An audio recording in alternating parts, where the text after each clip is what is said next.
Welcoming everyone to Betting Weekly Live. I'm Steve Wyss and I'm joined by RJ this excellent Tuesday. How are you doing, my man? Doing great, Steve. Good to be back with you again. It was a pleasure to do business with you last week, and hopefully today we can bang out some winners. And I don't know if you saw my little capper preview. Did you see who I wanted to be sorted out with on an island if we had to pick two? Did you see who I ended up picking?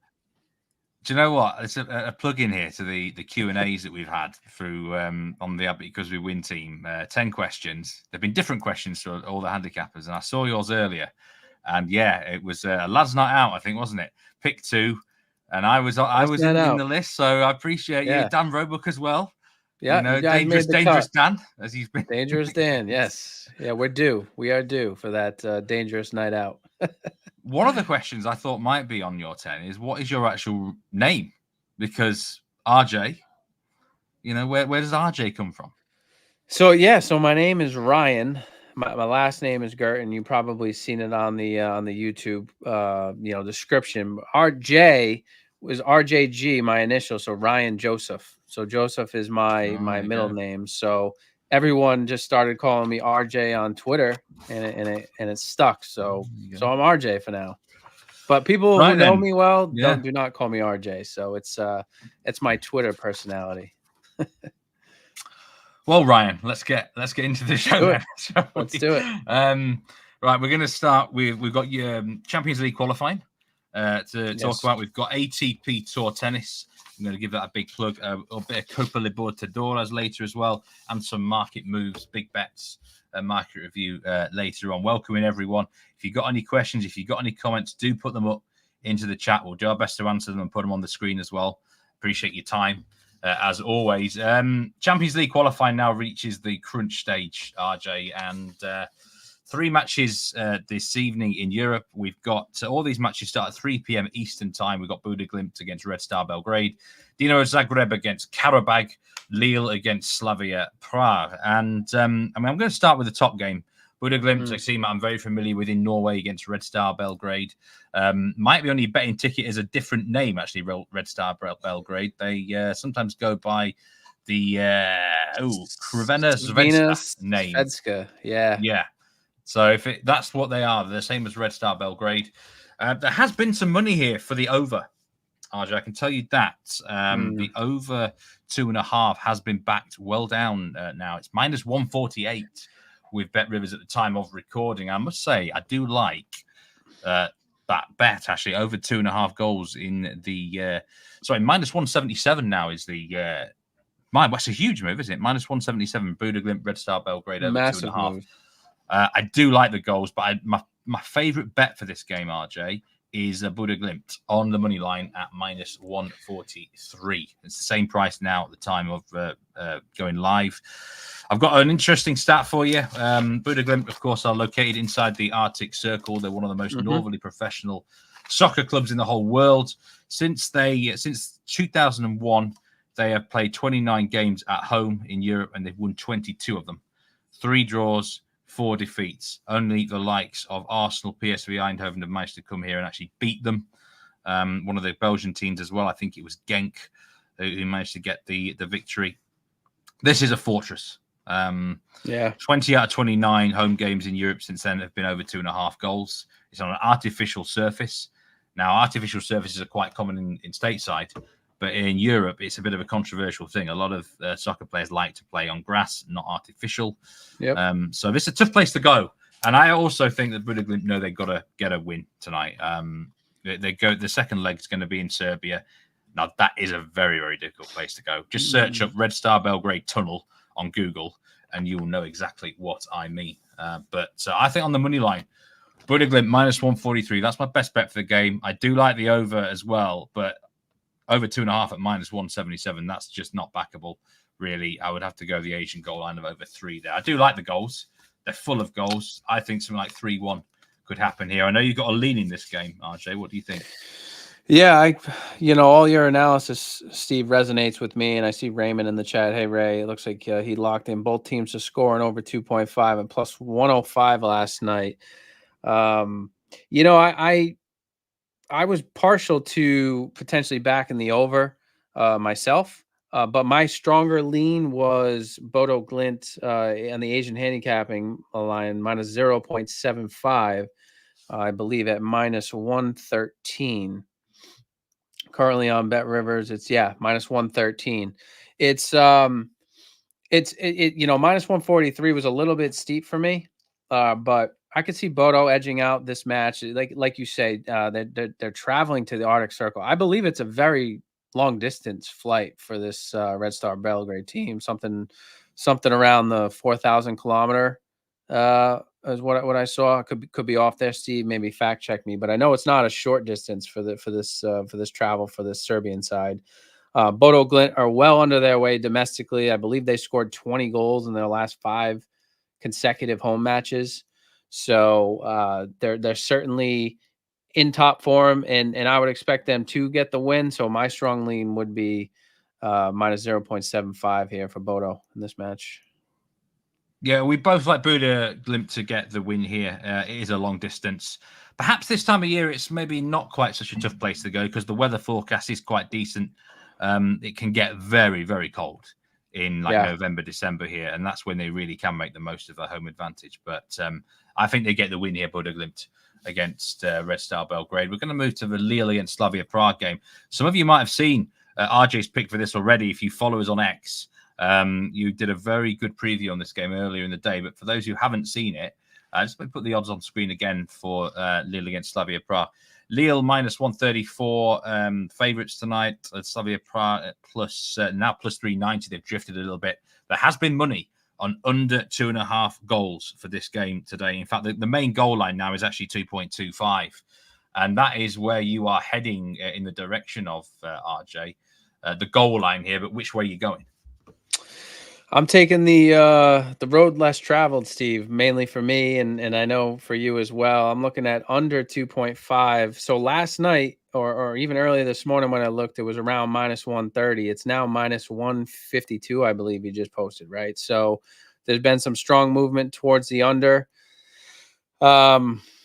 It's a challenging bet, right? I struggle with unders, but in some cases you have to go with what makes the most sense. And I expect a very tight, a very cagey first match between these two sides. You look at everything from the recent statistics to the UEFA coefficients, fairly evenly matched sides. I mean, the odds Lille drifted down a little bit. They were I think around minus 137, minus 140.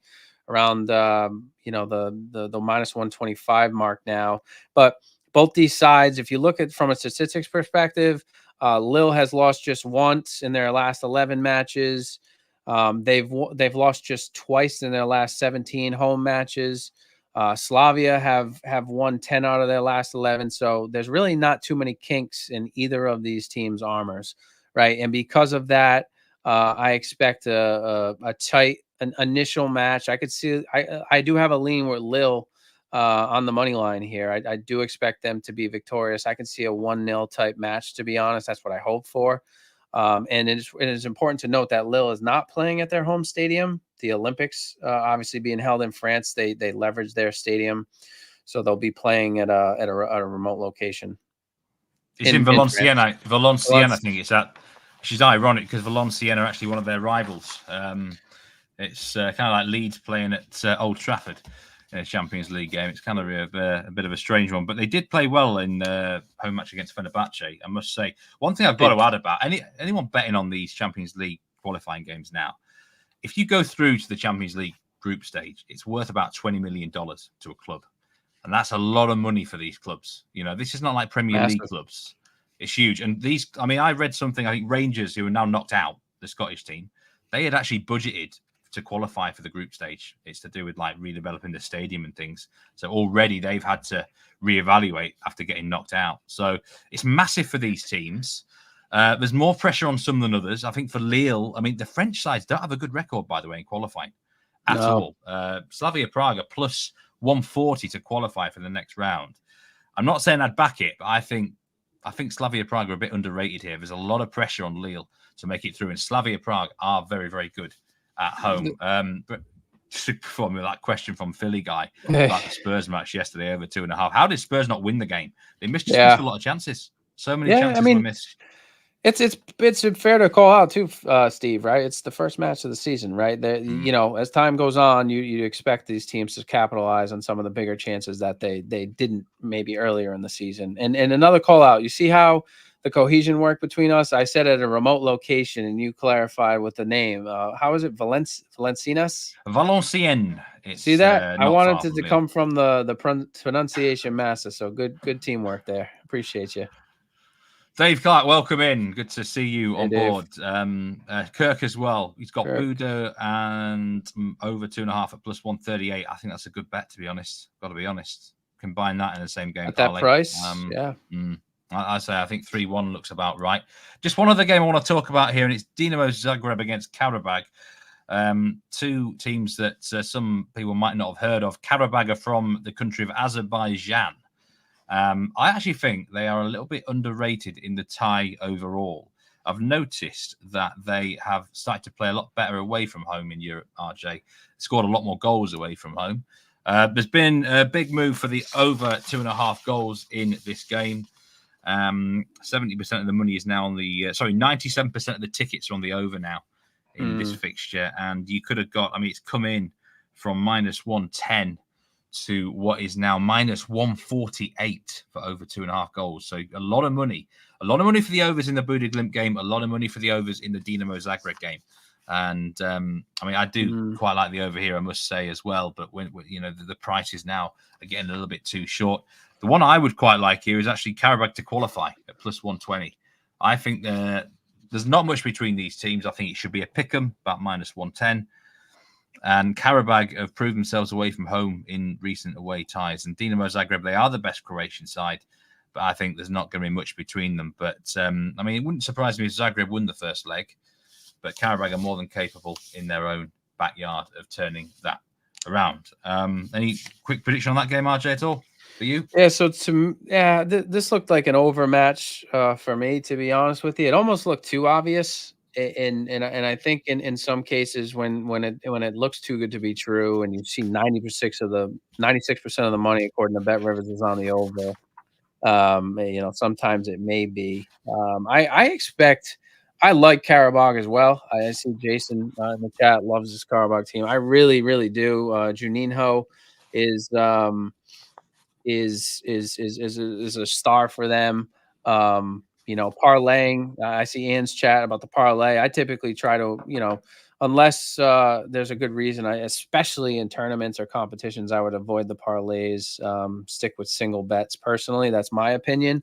But I expect Zagreb to it's going to be tough, Steve. I really, really think this is one of those toss-up matches where this could either be, you know, a 2-2 type match flying high, or this could be almost a stalemate. And I could see either of these sides coming out victorious. So personally, it's tough. I don't really have a lean in this match. I just hope for some good content. I'll definitely be tuning in on this at 3 p.m. Eastern time. Yeah, I mean, if you like doing parlays, then yeah, that's what I would do. I would take the lower line on the parlay, just a straight over 2.5. I wouldn't go higher than that if I'm going to parlay, but it depends on what your betting preferences are, really. We're going to switch over to there is a conference league game, by the way. Just to put it on the screen there, it's Noah, one of your favorite teams, Noah, now, aren't they, RJ? Against Ruzomberok. This is Conference League, kicks off in about 45 minutes. I looked at Noah. I would have backed Noah if they were plus money.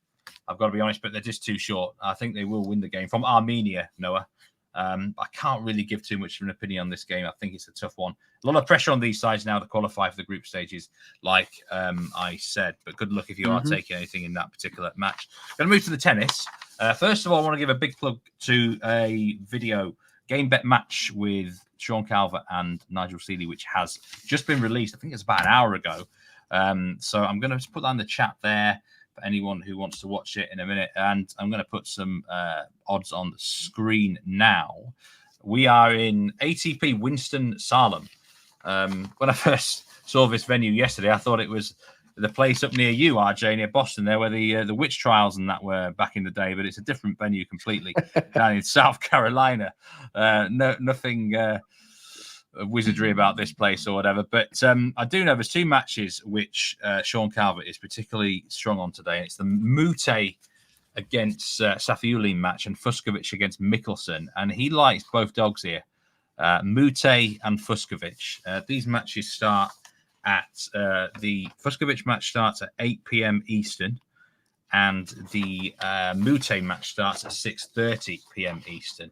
And there was actually a move against both of them at some point today, but Sean was willing to go against the money at the time of recording. So do check out the Game Bet Match podcast. I say, whatever platform you watch it on YouTube. I know it's really popular on Spotify as well. And to get a detailed breakdown, it's a really good episode which has landed just about an hour ago. But ATP Winston Salem, they're the 4 sort of big games today. Some notable bets, though. There is nearly a 4-figure match bet on a different game in the Lorenzo Sonego game against Dominic Stricker, under 8.5 games in the first set. 4-figure bet at plus 450. Nearly a 4-figure bet at plus 450. Wow. So that was quite a big bet in the Lorenzo Sonego match, under 8.5 games in set number 1. And whilst we're talking about tennis, of course, the big event is next week. It's the US Open from Flushing Meadows in New York. There's going to be tons of content here on that because we win, from Sean Calvert, from Nigel Seeley. I think they're both heading out there as well. So you're going to, do make sure you're following the Instagram account for some great content.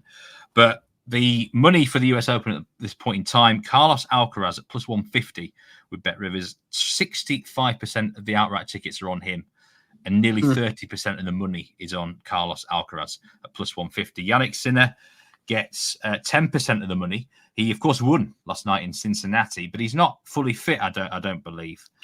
He's got a hip problem, which, but he still had enough to beat TFO last night. But over 2 weeks in a Grand Slam, is that enough to put you off? I don't know. 10% of people, obviously, with the money, they're not going to be put off. Novak Djokovic is plus 260 to win the US Open. 20% of the money's on him, unsurprisingly. Big name, and nearly 15% of the tickets as well.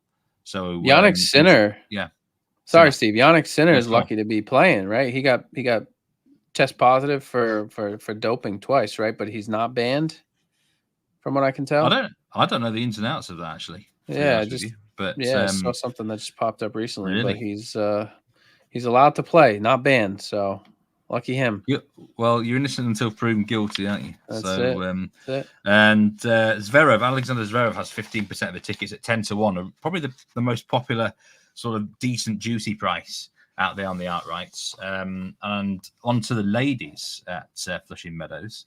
We've got 44% of the money on Ania Sabalenka plus 240. 21% of the tickets. That's not really a surprise. Iga Swiatek at plus 350 gets 20% of the tickets. So kind of a close call there on the outright to win the. It looks a really open race, actually, this US Open Women's. I must say, Coco Gauff, Elena Rybakina as well would make up that. The biggest liability for Bet Rivers at this point in time is Naomi Osaka, 22-1. There's been significant wager placed on her with Bet Rivers. So I don't know what that tells you, but yeah, we're all looking forward to that US Open next week. It's the last Grand Slam of the year, and we're going to really ramp up the content here on that because we win. Some of the live shows going into September, I think, will be. We're going to go. Rory Giovanni is going to be on a couple of shows, and there's going to be a strong tennis influence there. Nigel is here. Overbet has lost money across Europe all weekend, and now with so much money at stake, he has to be betting the under tonight. It's an interesting point because I did say that these ties are worth about $20 million for a club at qualify, possibly more because you get prize money for winning in the group stages. That could be that's where I would kind of agree with Nigel in that respect. The first legs can be tight, but also there's pressure for the home teams to feel like they need a lead, especially look at some of the away venues that they're going to, to Azerbaijan and to Serbia. So I think there's pressure for the home teams to actually take a lead as well. But you're right, the games might not open up too much in some respects. What are your thoughts on that? I mean, obviously you're taking one under anyway, RJ. Yeah, and honestly, I'm primarily an overs better, right? So you have to be flexible. You have to do what makes the most sense, right? It's an investment. You want to try to give yourself the best chance to come through with a winner. And I agree with Nigel. I think the first legs are typically a little bit cautious. Now you might get teams that have faced each other recently and have been well into their season domestically, like Bodo. You look at a side like that will likely contribute on the score sheet. But you like the match with Lille and Slavia Prague, right? Seasons are just starting domestically. They've been playing friendlies, so it's tough to really base true form on that. And in this situation at the start of the season, I think it's more than likely, especially in the first leg of these tournaments, a cautious approach. Teams won't try to give it a full go. They want to make sure they at least come out with a point. And I can get down with that on Nigel and unders for sure. Hopefully in this first leg, in the little match specifically. Well, I do like the overs in the Buda Glimt game and the Dinamo Zagreb match, but I couldn't be taking. I mean, the money that's come in for the overs is too much now. It almost looks too good to be true. Yeah, I don't like the over 3 Asian either, because you need 4 goals to actually cash a winner for both. Right. But I do think both will go over 2.5. But I say my favorite pick, my best bet for the Champions League qualifiers is definitely Buda Glimt on that money line. And you like the under 2.5 in the Lille Slavia Prague game. We're going to finish up with some Copa Libertadores again. Did quite well on this last week throughout the shows. 3 matches tonight. We've got Fluminense against Gremio, an all Brazilian matchup. That is at 6 p.m. Eastern time. And then 2 games at 8:30 Eastern time in the evening. Atletico Mineiro against San Lorenzo. That's Brazil against Argentina. And Club Deportivo Junior from Colombia against Colo. So good they named them twice against Chile. They're a Chilean side.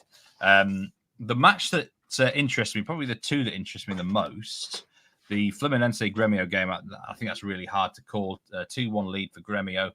Now, Atletico Mineiro, they've been back. The money line now for Atletico Mineiro is -186. I like them on the -1 Asian handicap here against San Lorenzo. San Lorenzo are really, really struggling. I think they've only had 1 win domestically. They are bang out of form. And I expect the Brazilian side at home on a -1 Asian -1 Asian handicap at -104. Atletico Mineiro for me, RJ, against San Lorenzo. If they win by 1 goal exactly, you're not going to lose anything. Now, Copa Libertadores, the goal lines are often a lot lower here. Goals in more of a short supply. I know there's nothing really that catches your eye here, though. Tough round, you think, this evening?